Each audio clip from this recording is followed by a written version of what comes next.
وظیفہ کیا ہے، تبیین آیات کی علت کیا ہے، ارشاد لعلکم تتفکرون، شاید تم غور و فکر کرو،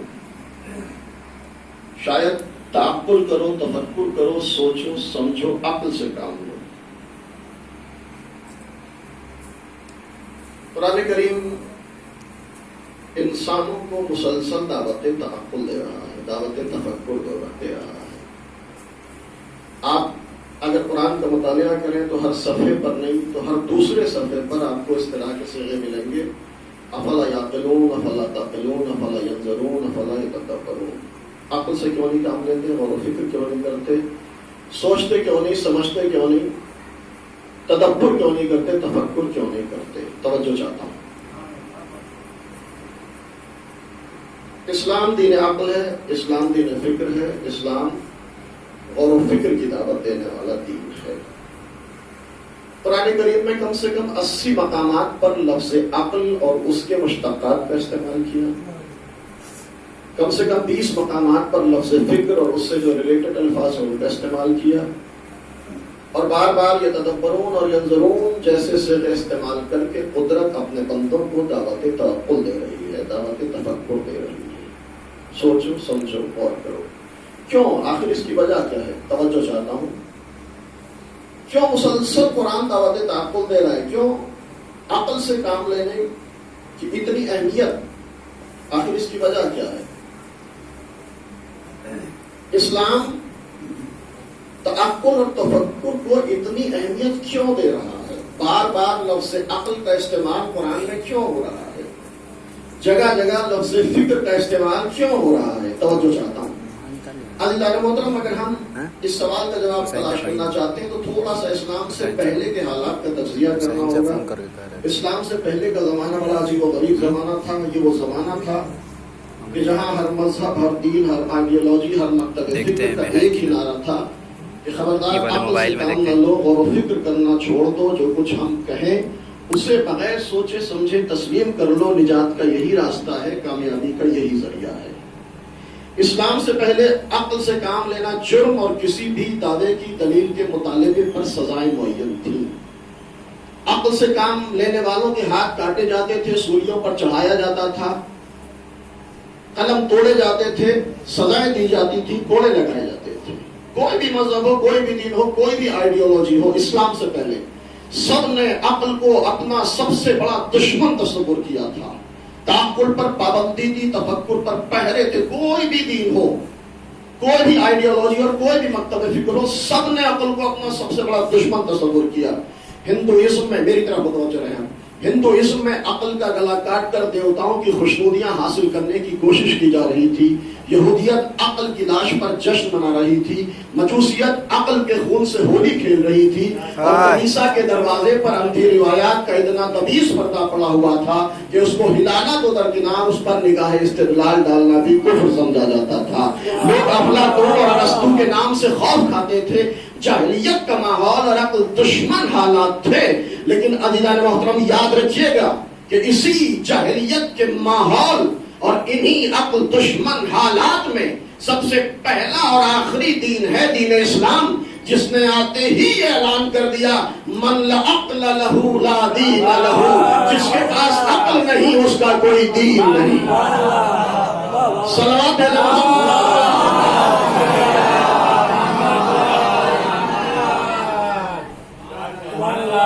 ہر مذہب، ہر مکتب، ہر آئیڈیالوجی، ہر دین اسلام سے پہلے عقل کا دشمن۔ لیکن اسلام آیا تو پیغمبر نے پہلے ہی دن اعلان کر دیا من لا عقل لہو لا دین لہو، جس کے پاس عقل نہیں اس کا کوئی دین نہیں۔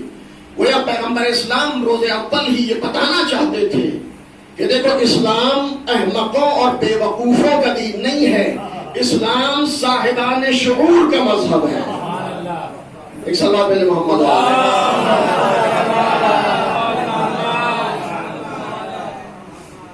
رسول اللہ نے پہلے ہی نعرہ بلند کیا من لا عقل لہو لا دین لہو، جس کے پاس عقل نہیں اس کا کوئی دین نہیں۔ پیغمبر نے یہ بھی کہا، قرآن نے واضح طور پر اعلان کیا جو انسان عقل سے کام نہ لے وہ ہمارے نزدیک کیڑے اور مکوڑوں سے بدتر۔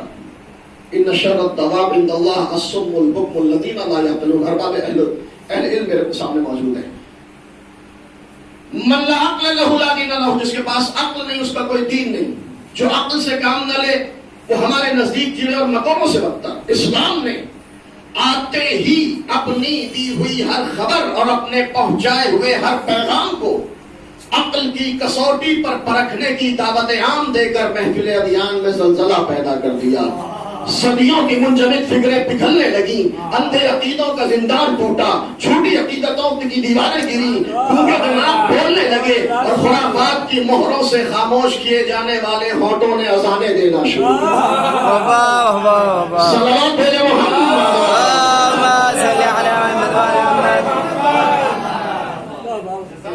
ایسے سلوات بھیجیں تاکہ مجھے احساس ہو کہ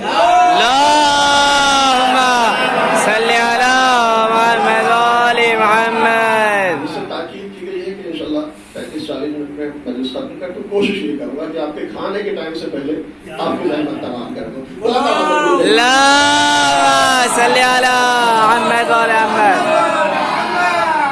چونکہ نوجوان بھی جو ہے وہ دیوار سے ٹیک لگا کر بیٹھ گئے, اچھی طرح اس بات کا احساس ہو رہا ہے کہ واقعی تھکن طاری ہے آپ کے چہروں پر.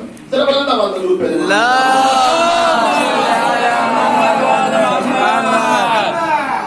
بہت معذرت, مجھے آپ سے یہ توقع نہیں ہے کہ آپ نعرے لگائیں داد و تحسین, لیکن آپ کے چہروں سے پتہ چلنا چاہیے کہ مجلس ہو رہی ہے.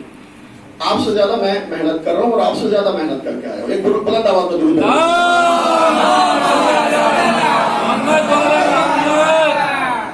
پڑھیں. اسلام سے پہلے سب عقل کے دشمن. اسلام آیا تو دعوت تعقل دی گئی. پیغمبر نے اعلان کیا من لا عقل له لا دین له, جس کے پاس عقل نہیں اس کا کوئی دین نہیں. اسلام نے آتے ہی محفل ادیان میں زلزلہ پیدا کر دیا. اذانیں ہونا شروع ہو گئی, دعوت تعقل دی گئی, دعوت تفکر دی گئی.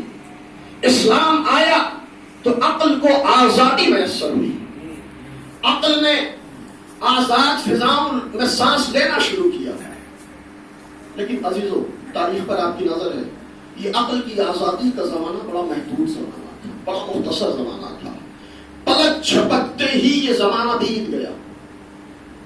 ادھر اس پیغمبر کی آنکھ بند ہوئی جس نے من لا عقل له لا دین له کا نعرہ بلند کیا. ادھر اس پیغمبر کی امت نے عقل کی مخالفت زمانے جاہلیت سے بھی کہیں زیادہ بڑھ چڑھ کر کی. شبلی نعمانی کے بقول کہ ابھی رسول کا کفن میلا بھی نہ ہوا تھا, وہ رسول جس نے من لا عقل له لا دین له کا نعرہ بلند کیا تھا.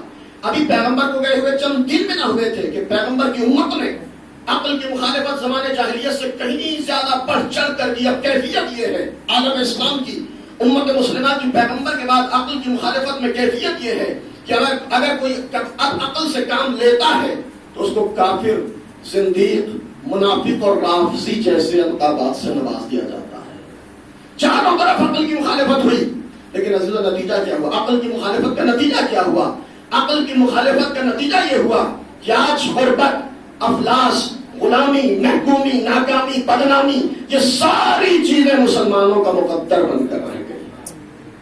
اور کیجیے گا, عقل کی مخالفت کے نتیجے میں کیفیت یہ ہوئی مسلمانوں کا مقدر بن کر سب نے عقل کی مخالفت کی. متکلمین ہوں انہوں نے بھی مخالفت کی, محدثین یعنی راویوں کا گروہ ہے انہوں نے مخالفت کی. حالت یہ ہے کہ ہر مسلمان بچے کی زبان پر ایک فطرہ ہے, سوال و بدعت, سوال کرنا بدعت ہے, سوال کرنا حرام ہے, خبردار کوئی سوال نہ ہو, کوئی جواب نہ ہو, جو کچھ ہم بتا دیں اسے سن لو, سمجھ لو اور بس عمل کرتے چلے جاؤ.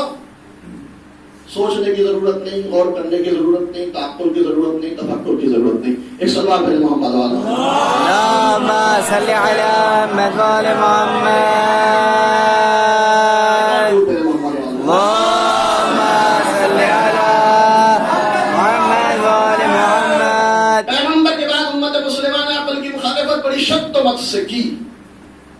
محدثین کہتے ہیں, سیرہ نگار کہتے ہیں کہ ہر مسلمان بچے کی زبان پر ایک ہی فطرہ ہے, سوال کرنا بدعت ہے, سوال کرنا حرام ہے, خبردار کوئی سوال نہ ہو, دین کے بارے میں کوئی بات نہیں, کوئی مباحثہ نہیں, کوئی گفتگو نہیں, بس جو بتاتے ہیں عمل کر لو, جنت مل جائے گی. سواد اعظم کا ایک بڑا حصہ آج بھی اسی اصول پر کاربن ہے, خبردار کوئی سوال نہیں.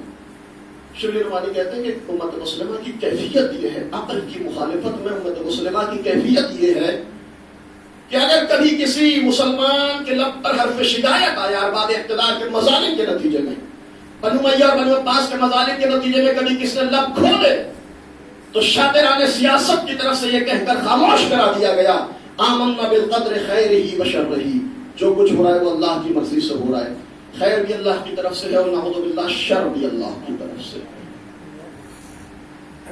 یہ شاطران سیاست ذہنوں کو اغوا کر رہے ہیں۔ خبردار کوئی سوال نہیں ہو، کوئی جواب نہیں ہو، بس جو کہے سن لو، سوال نہ کرنا حرام ہے، بدعت ہے، جائز نہیں ہے۔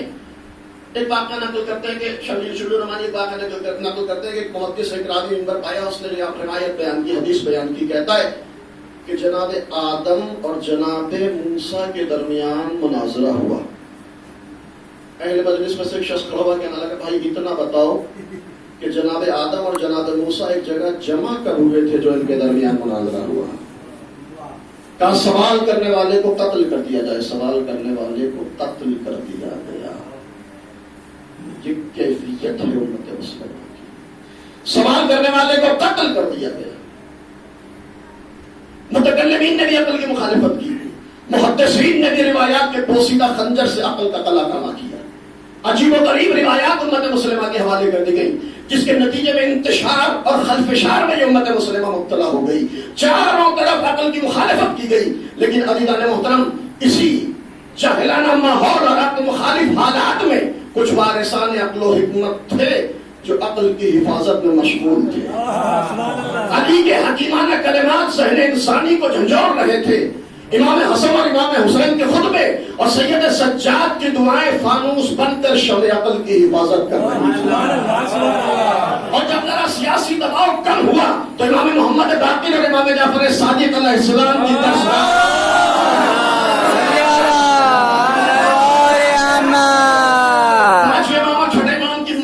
تعقل اور تفکر کی درسگاہ بن گئی۔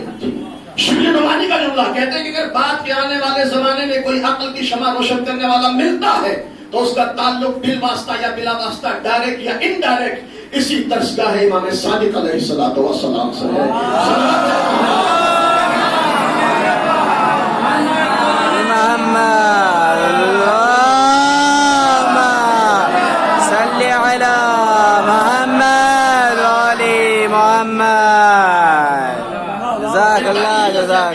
پھر ایک پیغام مجھے جناب کے نوجوان بھائیوں، چاروں طرف عقل کی مخالفت، لیکن وارثان عقل شمع عقل کی حفاظت میں مشغول ہے۔